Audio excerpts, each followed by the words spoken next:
You're listening to the Baha'i World News Service. Now live at local house of worship. Pagpililing kay Bahawi.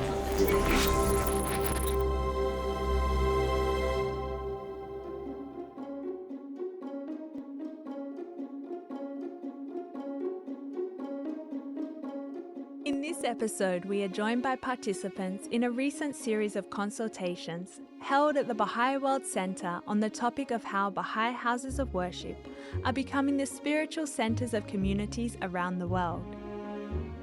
They discuss the dynamic interplay between service and worship and how these two inseparable aspects of our lives reinforce one another.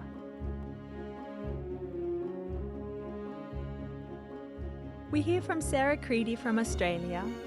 What I've come to appreciate is that really every person has an innate desire to serve.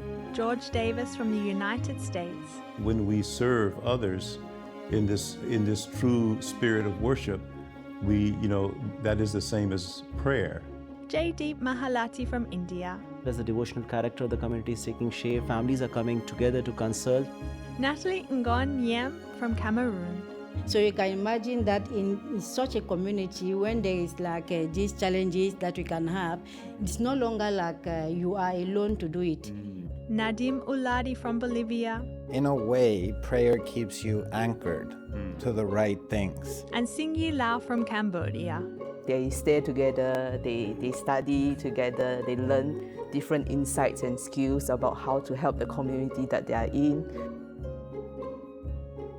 From the Baha'i World News Service, this is In Conversation, a podcast series that explores experiences from Baha'i efforts to contribute to social progress, from the grassroots to the international level.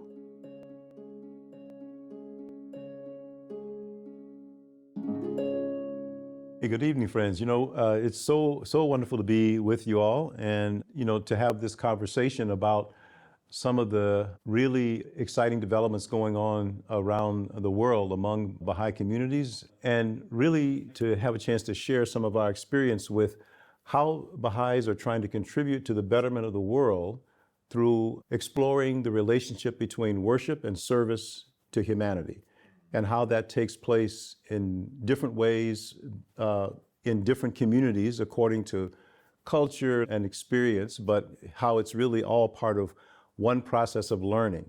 So just looking forward to any thoughts or especially experiences or stories you may want to share about that. I was reflecting on this relationship between service and worship and how both in a way are like emanations of the soul, that we are inherently spiritual beings and that it is the longing of our hearts to help others. And to reflect the qualities of our Creator, generosity, love, that both of these things require purity of heart. And that as we actually engage in both prayer and service, it's also a means of purifying our lives and our hearts and our motives. What is the motivation behind helping people, really? And like, if those motivations aren't pure, how far will they go in actually serving humanity? And I think what we see in places where a local house of worship or a national house of worship have emerged, the consciousness of a community around these themes, the pattern of life that emerges as more and more people striving to live a life shaped by this principle of worship and service, it naturally gives rise to a spirit, this devotional spirit. And then the house of worship is a physical representation of that. It's that spirit really is what brings about this temple, this edifice. Yeah, it reminds me of a quote from the Baha'i writings, which says that work, when done in a spirit of service, is worship. Yeah. So the idea that when we serve others in this true spirit of worship, that is the same as prayer. It's not that we don't benefit from prayer alone, but prayer has to be expressed in deeds and action, right? I think this is why worship and service is inseparable. So because if you are only praying, but your prayer does not lead to service to others, then eventually you are only praying for your own benefit and your own self, right? But if you are only trying to serve others, yes, it's good. But along the way, you may lose your way because you do not know, you forget the higher purpose of your service. So it has to come together, and each will reinforce each other. So when you pray, you'll gain strength, or you'll be inspired to serve. And when you serve, you'll find more reasons to pray. So it's, yeah. And I think what you mentioned, saying, in a way, prayer keeps you anchored to the right things. And those right things, each one believes in differently, but it's that being able to look up and look over all these challenges that the world presents.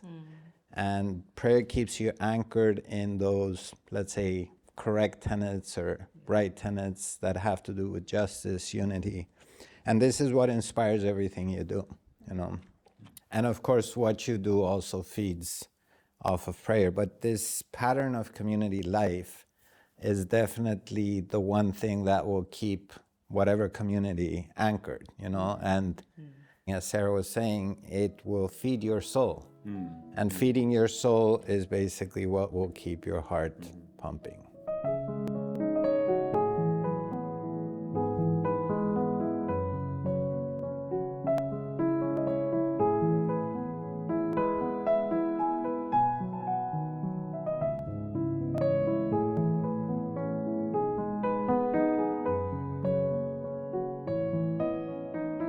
The things that we're talking about around this prompting of the heart of the individual to really aspire to higher motives and higher goals, it comes from within, but it seems to be innate or built into who we are.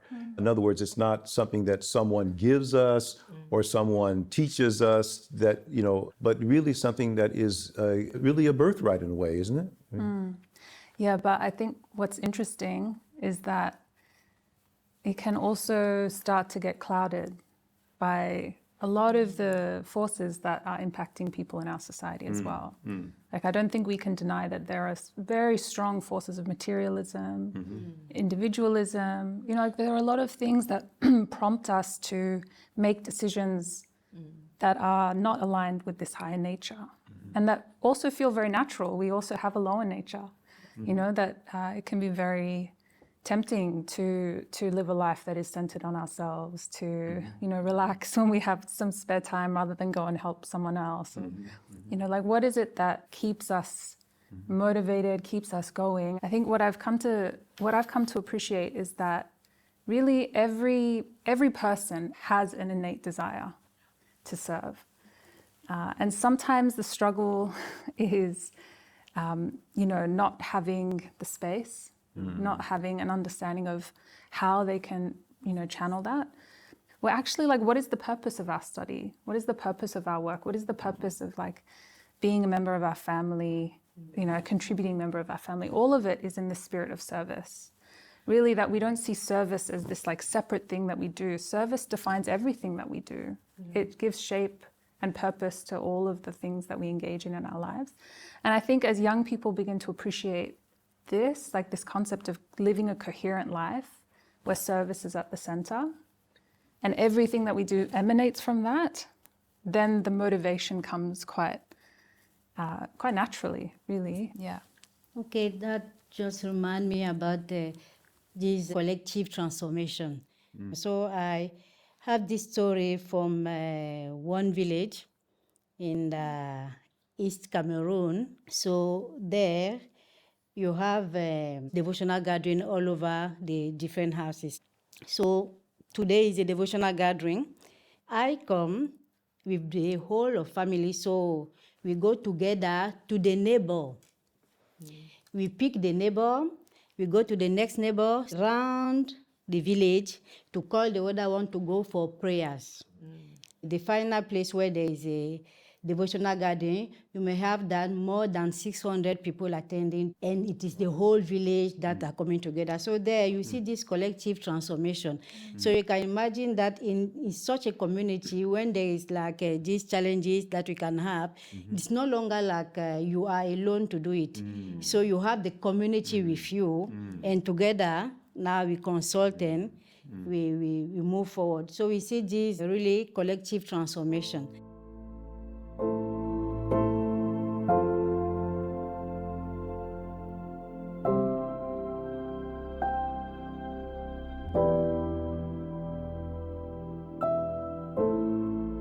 Why are we like encouraged to say dawn prayers? Dawn prayers. You have dawn prayers and we have also evening prayers. Why this particular time? Doing prayers at dawn. I think this idea of praying in the morning, be it dawn or be it any time of the morning, it really sets the whole tone for your whole day. I mean, the spirit in which you will be in the day. And then we see it very often, not just in the neighborhoods, definitely in the families. Now it's becoming a culture that the children, along with their parents, when they want to begin their day, they sit together and then they pray and then they go about their work. In the evenings, they sit together, they pray and then they go to bed. There have been instances where parents have come and told us they don't let us sleep without saying prayers. So, this has become such a culture, such a habit that the family coming together, the children wanting to pray morning and evening, and it gives you that spiritual energy for the rest of the day. Even at a house of worship, we see no matter how early you open, there will be a lot of people wanting to come in. And many people who really want to meditate and pray, they like those early hours because that's where their mind is at peace, and then they really want to come and spend the time in prayer and meditation so that rest of their day is spent in that spirit. So also even in Kinshasa, where we have the temple now, National Temple, it is so regular. Most of the time in a capital city, you may say, okay, we are busy, we have a city life, I have to go to school, I have to go to work. But how to build like this devotional character in a city? So you have families like every morning, we have already our devotional gathering at home. And we know that each house that is having devotional gathering is no longer a simple house, it's become a heavenly house. So even this, we already have temples in our houses, in our community. So in Kinshasa, early in the morning, you have devotional gathering at home, and the whole family now go together to the temple for prayers. So you have like sometimes the sun rises around 5:30. So by 5:30, you have people coming to the center, to the house of worship for prayers. And you have, school has to start at 8. So before going to school, like it becomes natural that, yes, I've done the prayers at home with the whole family, but I should go to the temple to pray also to the temple before now going to school. And I have to go to the temple to serve. So you see how all this starts with family. You are the family already discussing with the family members about what I can do to serve mankind, to serve humanity. You do it at home, but also you do it on the temple grounds, and you do it also wherever you are. So it is really, we see this collective transformation. Formerly, we were worshiping, but we worship and then we pray, but we sit. But now we worship and we serve. And there are different types of services in all ways of life. So, and we cannot transform the world alone. It is always with other people. So we go together and then we have this collective transformation. Beautiful. That's a beautiful description, I think, the pattern of how this process is affecting families and communities and how it spreads and becomes really a part of the fabric of the community itself. And so I wonder if we could talk also about some examples based on how these transform into or become even steps to improve the material conditions, or you mentioned education. So, like youth inspired to go on to school and this kind of thing. Are there other examples or specific stories that maybe you would want to share about how the effect of this is really actually leading to the actual betterment in even material terms, as well as within the culture of and well-being of the family itself. Actually, I was thinking about this idea that Sarah was sharing about this impact of the negative forces that is having on the population, especially on the youth. And India is also affected by all these forces, it be rural or urban setting, it's very much there. But the fact that we are seeing right now is the effect of these educational activities, the moral educational activities that they run through the Baha'i friends and their people who think alike, is basically these friends are now trying to think how they can become positive contributors to the community. At the same time, they are also inspiring others to join forces with them. Like how she was describing this idea of one family taking the other and coming together. I was just thinking of these youth who are basically in their own circle of youth. They are trying to then inspire other youth to basically now come forward and think positively towards their community and how to shield themselves against these negative forces. And actually recently I was talking to one of the youth who had come to serve at the House of Worship in India, and he was describing the situation back home in his village, and he was saying that most of the youth at his age are now into bad activities, like they have stopped education. But this particular individual, he said, my coming to this area for service has actually saved me from that kind of life, and he's actually pursuing his higher education at the same time as he's serving. And there are many such instances. It's not just at the House of Worship, also a lot of youth in the community, as you mentioned, they are serving at the same time. They're trying to do something better for their own community, maybe their peers or maybe younger generation than them, and helping them to become better human beings. At the same time, they're pursuing their higher education, they're pursuing a certain profession. So these are certain visible changes, transformations we can see.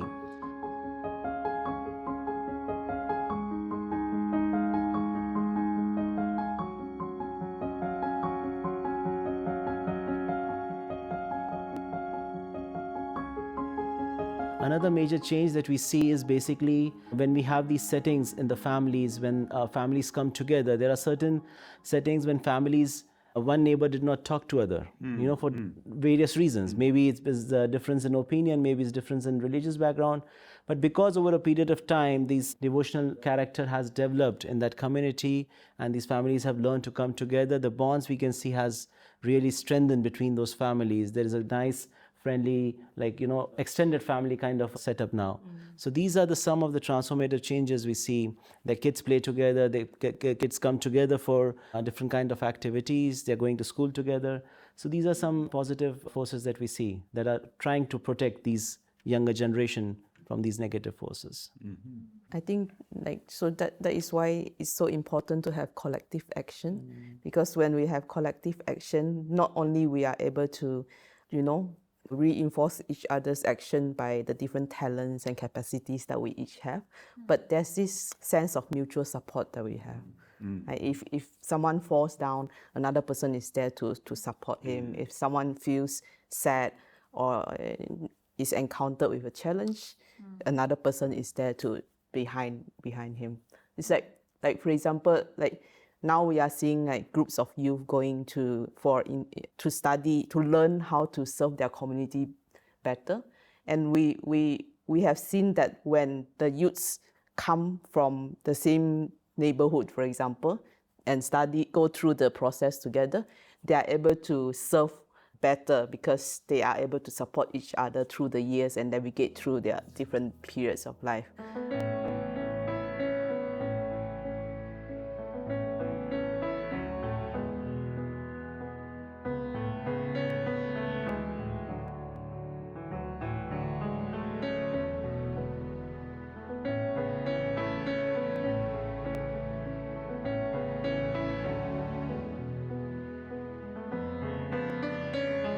Well, as we spent time together in conversations over the past few days, and especially thinking about the role and influence that Baha'i houses of worship or Baha'i temples play in this process, even though we acknowledge that these activities, as has been described, don't occur only at temples or houses of worship. They occur in communities, in many, many more instances, even if people don't have access to a house of worship. Yet at the same time, once a house of worship arises in a community, it seems to have this ability to magnify all the things that are really actually are started in a community. So it's not that one is required to go to these places to pray or to serve or to, be a part of collective life. But once a house of worship comes into existence, now it becomes like a beacon that just kind of just intensifies these influences. Just as you're saying, it intensifies and it amplifies and it magnifies, I think it also calls on its population to come to it. I don't know if that makes sense. But we've had this very interesting experience in the temple, the House of Worship of Chile, where 4 different choirs came together in this one place, in this one beacon, and it was just mesmerizing, like the whole experience of different choirs, different denominations, different peoples, different strata of society coming together to pray at a certain point and a certain time of the day. It was just out of this world, it was just something else. And I can just try to think of what will come of this, I can't even dare imagine, but the bonds of friendship that were established, the air that was, I don't know how to even explain it, Again, it's this whole houses of worship attracting, these souls to commune with God, to talk to God, to worship God in whatever language, in whatever belief they have. It's just something very special.